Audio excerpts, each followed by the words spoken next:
자, 오늘 사도행전 강의 31번째 그리스도의 사람들이라는 제목으로 여러분과 함께 은혜를 나누려고 합니다.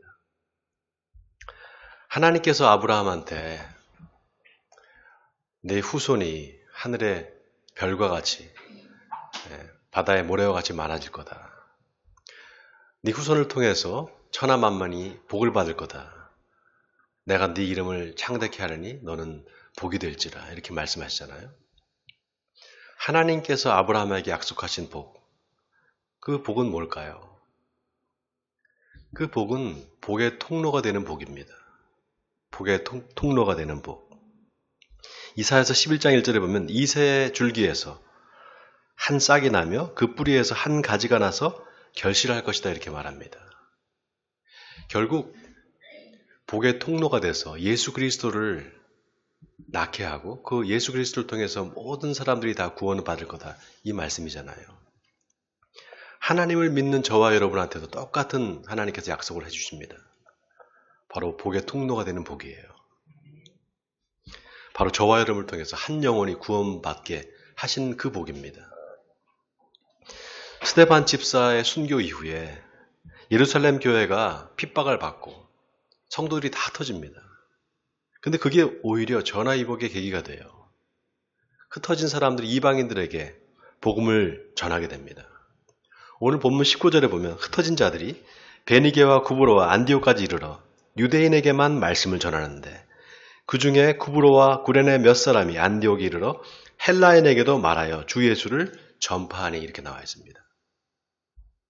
그전에는 사람들이 유대인들한테만 복음을 전했는데 그 중에 몇 사람이 헬라인한테도 복음을 전했다는 겁니다. 여러분 여기서 헬라인은 당시 로마 제국 안에서 헬라 말을 쓰고 헬라 문화권에 있는 사람들 전체를 말합니다. 그 사람들한테 몇 사람이 예수를 소개한 겁니다.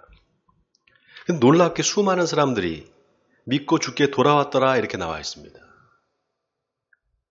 자, 그런데 우리가 주목해 봐야 될 게 오늘 본문 21절에 보면 주의 손이 그들과 함께 했다 이 부분이 여러분 의미심장한 부분입니다. 하나님이 그냥 함께 하신 게 아니라 헬라인한테 주 예수를 전파하니 주님이 그들과 함께 하셨다는 겁니다. 자, 언제 주의 손이 함께 했다고요? 언제 주님이 함께 하셨다고요? 주 예수를 전파하니 함께 했다는 거예요. 여러분 이게 중요합니다. 지난 한 주 동안 여러분 어떻게 삶을 사셨습니까? 지난 한 주간 동안 살면서 내가 어떤 방식이든지 하나님의 말씀을 전했다. 한번 손 들어보세요. 아, 한 분 손 들었어요. 우리 권사님. 네. 다른 분들은 한마디도 안 전했나요? 그냥 예수님 없이 살았나요? 아니 이러고도 어떻게 복을 받을 생각을 하죠? 네? 이러고도 어떻게 복을 받을 생각을 해요? 여러분 제가 장담하건대 여러분이 지금이라도 예수를 전하는 삶을 살면은요 하나님께서 여러분의 삶에 역사하십니다. 여러분의 삶을 바꿔주세요. 아멘입니까 여러분? 하나님은 여러분을 통해서 복음이 전파되기를 바라십니다. 여러분이 은혜의 통로가 되기를 바라신다 이 말이에요. 우리가 주목할 게 헬라인한테 예수를 전한 사람들이 사도들이 아니었습니다. 그냥 평신도들이었어요. 여러분 전문적으로 신학을 공부한 사람만 성경을 가르칠 수 있는 게 아닙니다. 그 사람만 전도할 수 있는 게 아니에요. 내가 뭘 알아야지 전도를 하지 이런 생각 하시지 마시기 바랍니다. 신학을 공부하지 않았어도 얼마든지 성경 가르칠 수 있습니다. 내가 하는 게 아니라 성령이 하시는 거예요. 성령이 한다니까 여러분 좀 거창하게 생각되잖아요. 그렇지 않습니다. 내가 뭘 많이 알아야지만 가르칠 수 있는 게 아니에요. 또 내가 뭘 꼭 가르쳐야 된다 이런 생각도 버려야 됩니다. 그냥 흘려보내기만 하면 돼요. 예를 들면 여러분이 성경을 읽다가 뭔가 깨달은 게 하나 있어요. 감동받은 게 있어요. 은혜가 되는 성경 구절이 있으면 친구한테 전화를 해서 그걸 함께 나누면 됩니다. 내가 지난주에 성경 묵상하다가 이런 성경 구절을 읽었는데 참 은혜가 돼서 함께 나누려고 해. 이렇게 단 몇 분이라도 그 삶에서 여러분 나눠보세요. 그럼 여러분의 삶이 반드시 바뀌게 되어 있습니다. 왜냐? 하나님 우리에게 주신 복이 바로 그거거든요. 축복의 통로가 되는 복이에요. 통로는 내가 많이 가지고 있어야 줄 수 있는 게 아니에요. 오히려 비어 있어야 됩니다. 그렇지 않습니까? 나는 포도나무여 너희는 가지라는 말이 그 뜻이에요. 여러분 이 비유가 기가 막힌 게요. 나는 포도나무여 내 아버지는 농부라 이렇게 시작됩니다. 요한복음 15장이잖아요. 무릇 내게 붙어있어 열매를 맺지 아니하는 가지는 아버지께서 그것을 제거해 버리시고 열매를 맺는 가지는 더 열매를 맺게 하기 위해서 그것을 깨끗하게 하셨느니라. 내가 깨끗하게 하는 게 아니에요. 아버지께서 깨끗하게 해주신다는 겁니다. 왜요? 열매를 많이 맺게 하기 위해서. 그리고 뭐라고 말씀하시는가? 나는 포도나무요 너희는 가지라. 그가 내 안에 내가 그 안에 거하면 사람이 열매를 많이 맺나니 나를 떠나서는 너희가 아무것도 할 수 없습니다. 여러분 가지는 통로입니다. 통로예요. 통로는 흘려보내는 겁니다. 에리 프롬이라는 유명한 철학자가 있습니다. 이 사람이 쓴 책이 있어요. 소유냐 존재라는 책이 있는데 그 책에 보면 내가 무엇을 소유하고 있다는 게 중요한 게 아니라 내가 어떤 사람인가가 중요하다 이렇게 말합니다. 이걸 신앙적으로 말하면요. 내가 뭘 믿는가 보다 내가 누구한테 속해 있느냐가 더 중요하다는 거예요. 그래서 갈라디아서 2장 20절에서 사도 바울은 이제는 내가 사는 것이 아니요 내 안에 그리스도께서 사신다 이렇게 고백을 합니다. 그리스도 안에 있는 나, 즉 그리스도와 하나가 된 새로운 존재로서의 나를 말하는 겁니다. 즉 예수로 인해서 그 존재가 바뀐 나를 말하는 거예요. 안디옥에 사는 수많은 사람들이 예수를 믿고 변화가 됩니다. 그 소문이 삽시간에 예루살렘까지 퍼집니다. 예루살렘 교회에서 최초로 선교사가 파송됩니다. 바로 바나바입니다.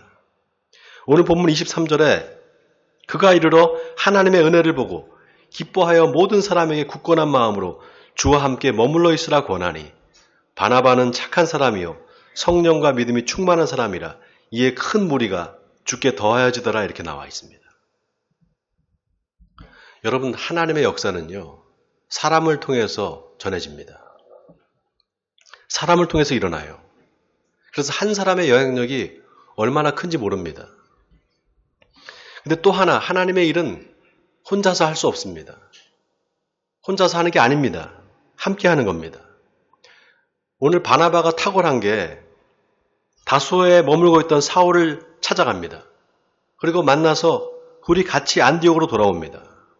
오늘 본문 26절에 보면 둘이 교회에 1년간 모여 있어 큰 무리를 가르쳤고 제자들이 안디옥에서 비로소 그리스도인이라 일컬음을 받게 되었다 이렇게 기록되어 있습니다. 여러분 여기 비로소라는 말이 의미심장하지 않습니까? 비로소 마치 이런 거예요. 드디어 열매가 맺혔다. 마침내 결실을 보게 됐다. 이런 뉘앙스입니다. 마치 포도나무 가지에 열매가 맺는 것과 비교됩니다. 여러분 열매가 맺히려면 시간이 필요하잖아요. 드디어 그 시간에 채워져서 이제 그래서 그리스도인이라는 이름을 얻게 됐다 이 말입니다. 그리스도인 헬라어로 크리스티아누스입니다. 영어로는 크리스찬이에요. 그리스도에 속한 사람, 그리스도를 따르는 사람 이런 뜻입니다. 여기서 우리가 주목할 게 이 그리스도인이라는 명칭이 제자들이 스스로 붙인 명칭이 아니라는 사실입니다. 안디옥에 살던 사람들, 믿지 않는 사람들이 그렇게 불렀다는 거예요. 믿는 사람들을 보고. 이를테면 안디옥에 살던 사람들이 예수를 믿고 완전히 변화가 된 거예요. 근데 이게요, 처음에는 경멸이나 조롱하는 의미로 사용됐을 가능성이 많습니다. 예를 들면, 아이고, 저 예수쟁이들 저거. 그냥 입만 열면 예수 얘기네. 이런 뉘앙스입니다. 근데 점점 시간이 지나면서 경멸이 존경으로 바뀌는 겁니다. 아니, 저 사람 저런 사람이 아니었는데 어떻게 저렇게 변했지? 완전히 딴 사람이 됐네. 놀라기 시작한 겁니다. 그 증거가요. 오늘 본문 23절에 보면 바나바가 안디옥에 갔을 때 하나님의 은혜를 보고 기뻐했다 이렇게 나와 있습니다. 바나바가 안디옥에 가보니까 뭐가 그렇게 좋은지 사람들이 다 웃고 있는 거예요. 다 얼굴에 기쁨이 가득한 겁니다. 여러분, 성령의 역사가 그런 거예요. 도저히 기뻐할 수 없는 환경인데 마음이 평안한 거예요. 여러분, 그런 경험 해봤어요?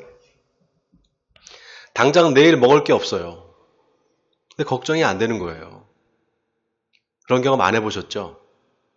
해봐야 돼요.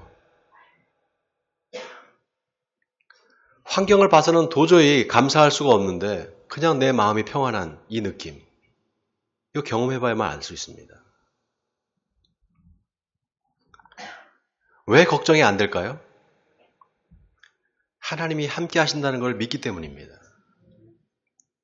하나님을 믿는데 내가 설마 하나님이 나를 굶기시겠나 이런 마음이 드는 거예요. 성령 충만하면 그렇게 됩니다. 그러니까 내가 예수 믿는 사람이라는 걸 굳이 내 입으로 말 안 해도 남이 먼저 압니다. 와, 저 사람 예수 믿는 사람 맞구나. 저 사람 예수 믿는 사람이 맞구나. 그러니까 저런 환경에서 저렇게 평안하구나. 얼굴에서 나타나는 겁니다. 여러분, 안디옥에 살던 사람들이, 그 예수 믿던 사람들이 고난이 없었을까요? 고난이 없었을까요? 그래서 막 웃음이 났을까요? 좋은 일만 있어서? 아닙니다. 고난이 있었어요. 베드로전서 4장 16절에서 베드로는 만일 그리스도인으로 고난을 받으면 부끄러워하지 말고 도리어 그 이름으로 하나님께 영광을 돌리라 이렇게 이야기합니다. 안디옥 교회에 고난이 없었던 게 아닙니다. 고난과 핍박 속에서도 감사했던 겁니다. 그러니 어떻게 했어요? 저 예수 믿는 사람들, 저 그리스도인들 참 대단하다. 어떻게 저렇게 살 수가 있지? 그러지 않았을까요? 경멸과 조롱이 존경과 경외심으로 바뀐 겁니다. 그래서 여러분, 그리스도인은 내가 나를 규정하는 게 아닙니다. 남이 나를 규정하는 거예요. 저 사람은 그리스도인이다. 저 사람이야말로 진짜 예수쟁이다. 이렇게 규정당하는 겁니다. 그런 의미에서 예수를 믿는다는 것은 내가 어떤 자격을 얻는 게 아닙니다. 내가 어떤 교회의 집사가 되고 권사가 되고 장로가 되는 게 아닙니다. 내가 어떤 사람이 되는가 합니다. 물론 나는 크리스찬이다 이렇게 말할 수 있습니다. 일주일에 한 번 교회 나가고 예배드리고 찬양하고 기도하고 헌금하니까 나는 크리스찬이야 이렇게 생각할 수 있죠. 또 그렇게 말할 수 있습니다. 근데 그건 엄밀하게 말해서 종교인이지 그리스도인이 아닙니다. 진짜 그리스도인은 남이 나를 그리스도인이라고 규정해줘야 돼요. 그런 의미에서 안디옥에 살던 그리스도인들은 교회를 다니는 사람들이 아니라 스스로가 교회가 된 사람들이 됐습니다. 그들에게 교회는 건물이 아니었습니다. 자기들이 속해 있는 삶의 현장이 곧 교회였습니다. 오늘날 한국 교회가 엄청나게 부흥했잖아요. 예배나 선교, 교육 모든 면에서 예전보다 훨씬 더 풍성해졌습니다. 음향 장비, 방송 장비 다 최첨단입니다. 그런데 신앙이 교회 안에만 머물러 있습니다. 예수를 믿는다고 하는데 신앙이 내 삶으로 연결되지는 않습니다. 여러분, 우리 신앙이 교회 안에만 머물러 있으면 누가 우리를 그리스도인이라고 불러주겠습니까? 저 사람 열심히 교회 다니는 사람이야. 그게 우리가 그리스도인이라는 증거가 될까요? 직장에서, 시장에서, 가정에서, 내 이웃과의 관계 속에서 그리스도를 드러낼 수 있어야 그리스도인입니다.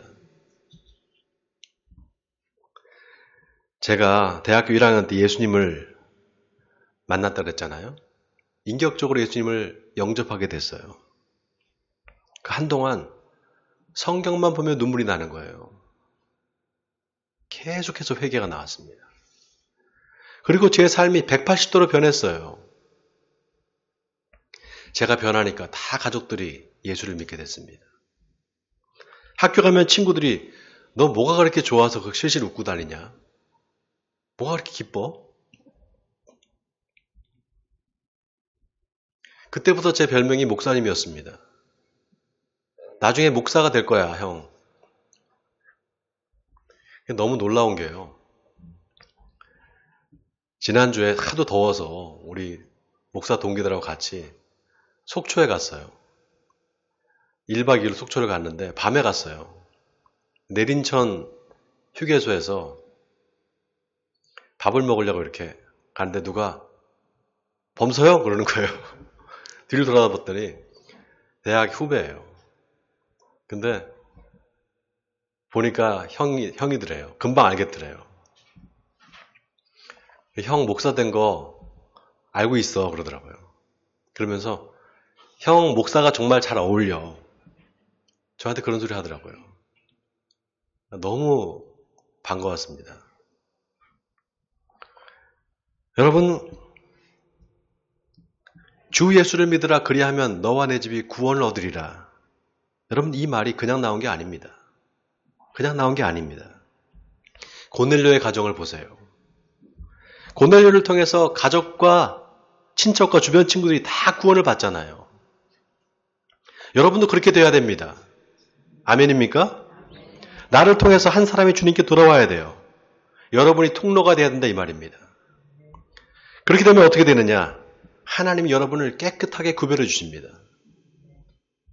무릇 열매 맺는 가지는 더 열매를 맺게 하려 하여 그것을 깨끗하게 하시느니라. 이 말이 그 뜻입니다. 누굴 깨끗하게 하느냐? 가지가 되고 통로가 되는 사람. 바로 예수의 복음을 이웃에게 전하는 사람. 이방에게 전하는 그 사람을 하나님이 거룩하게 구별하신다 이 뜻입니다. 그래서 여러분 통로예요. 저는 우리 에베네셀 교회가 포도나무 가지처럼 되길 바랍니다. 그래서 여러분이 복의 통로가 되길 바랍니다. 바로 그 사람이 그리스도인입니다. 또 하나 오늘 본문이 우리에게 주는 교훈이 있습니다. 그건 성령의 역사가 병이 낫는다든지 귀신이 쫓겨난다든지 하는 기적 같은 현상으로 나타나지 않았다는 사실입니다. 안디옥 교회의 기적은 세상 사람들이 예수 믿는 사람들을 보고 저 사람은 그리스도인이다. 저 사람은 그리스도에 속한 사람이다. 이렇게 부른 겁니다. 그게 기적입니다. 저 교회에 가면 귀신이 쫓겨나고 병이 낫는데 놀라운 기적이 일어난대. 다 사업이 대박 난대. 그런 역사가 나타나는 교회가 부흥되겠죠. 또 그런 소문이 나면 사람들이 많이 몰립니다. 근데 여러분 그게 교회의 본질일까요? 교회의 본질이 아닙니다. 본질은 그 교회가 그리스도 안에 속해 있느냐예요. 다시 말해서 교인들이 그리스도를 쫓아 살고 있느냐 이게 중요합니다. 귀신이 쫓겨나고 죽을 병에 걸리는 사람들이 낫고 사람들이 다 복을 받아서 부자가 되는 그런 기적보다 더 놀라운 기적은 저 교회는 진짜 그리스도 안에 속해 있구나. 그리스도를 따라 사는 진짜 그리스도인들이 다 저 교회에 다니는구나. 이 소문이 나는 게 더 큰 기적입니다. 저는 오늘날 한국 교회가 회복돼야 될 게 바로 이거라고 생각합니다. 그리고 우리 교회가 그런 교회가 되길 바랍니다. 그런 의미에서 그리스도인은 교회를 다니는 사람이 아니라 세상이 우리의 삶을 통해서 그리스도를 보게 하는 사람입니다. 그게 진정한 그리스도인입니다. 하나님은 진짜 그런 그리스도인을 찾고 계십니다. 여러분 어때요? 여러분의 주변에 믿지 않는 사람들, 믿지 않는 가족들, 친구들이 여러분을 어떻게 생각합니까? 그리스도인이라고 생각합니까?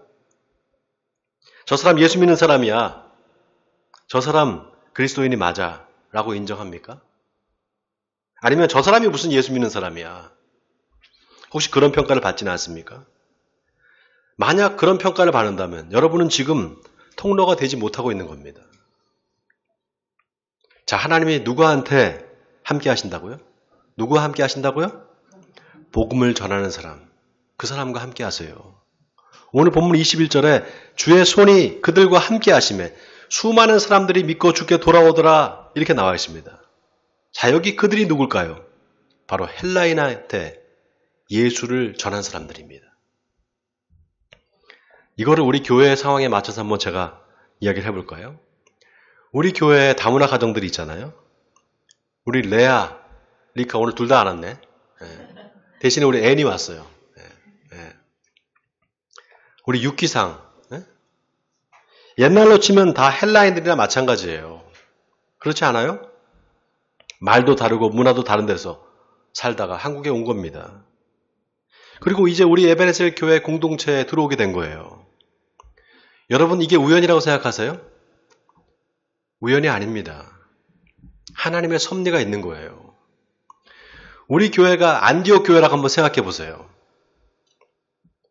유대인과 헬라인이 섞여 있는 것처럼 한국인과 다문화 가정이 우리 교회 안에 섞여 있잖아요. 하나님이 왜 이렇게 모이게 하셨을까요? 우리 교회를 통해서 복음이 전파돼야 되기 때문에 그렇습니다. 이 말은 하나님이 우리 교회를 축복의 통로로 사용하신다는 겁니다. 이 말은 여러분의 삶을 통해서 그리스도가 드러나야 된다는 거예요. 믿지 않은 사람들이 저와 여러분을 보면서 저 사람들 그리스도인이 맞아. 저 사람들 예수 믿는 사람들이 맞아. 저 에베네셀 교회 다니는 사람들은 다 진짜야. 이런 소문이 나야 됩니다. 지난주에 예배 끝나고 우리 교회 새롭게 등록하신 집사님이 잠깐 저랑 면담을 했습니다. 조그만 개척교회를 오랫동안 섬기시다가 성도들이 없어서 그만 그 교회를 떠나게 됐다는 거예요. 근데 지나가다가 우리 교회를 그냥 우연히 보게 됐대요. 근데 저 교회에 가보고 싶은 생각이 들더라는 겁니다. 저 교회에 가보고 싶다 이런 마음이 들더라는 거예요. 그래서 그냥 오게 됐다는 거예요. 근데 와보니까 우리 집사님 권사님들이 반갑게 맞아주고 표정이 밝고 웃는 얼굴에서 너무 좋다라는 거예요. 여러분 예수 믿으면 삶이 기쁘고 행복해져야 돼요. 아멘입니까? 그래서 사람들이 여러분을 보고 저 사람 뭐가 저렇게 좋다고 맨날 웃고 다니나. 진짜 예수 믿는 거 맞네. 그리스도인이네. 이렇게 불러야 됩니다. 그게 안 되고 있다면 여러분이 지금 통로가 되지 못하고 있는 거예요. 그런데 그렇더라도 여러분 걱정하지 마시기 바랍니다. 여러분의 일상에서 잠깐이라도 예수님을 전하는 삶을 지금부터라도 살면 주님이 여러분과 함께 하십니다. 제가 확신하건대 여러분의 삶이 바뀔 겁니다. 왠지 우울하고 부정적인 마음이 자꾸 든다. 그런 분이 있다면 의도적으로 더 예수님을 전해보세요. 그냥 예수님에 대해서 얘기해보세요. 그럼 하나님이 함께 하실 겁니다. 그리고 여러분을 거룩하고 성결하게 구별해 주실 겁니다. 왜냐? 가지가 깨끗해야 열매가 더 많이 맺히거든요. 그래서 부지런히 복음을 전하는 사람을 하나님이 점점 더 거룩한 삶으로 인도하십니다. 바라기는 저와 여러분의 삶이 그런 축복의 삶이 되기를 바랍니다. 그래서 세상 사람들이 저와 여러분의 삶을 통해서 그리스도를 보게 되기를 바랍니다. 그래서 세상 사람들로부터 참 그리스도인이라는 영광스러운 칭호를 얻고 주님으로부터 영광스러운 면류관을 얻는 에베네셀 성도님들이 되시기를 주님의 이름으로 간절히 축원드립니다.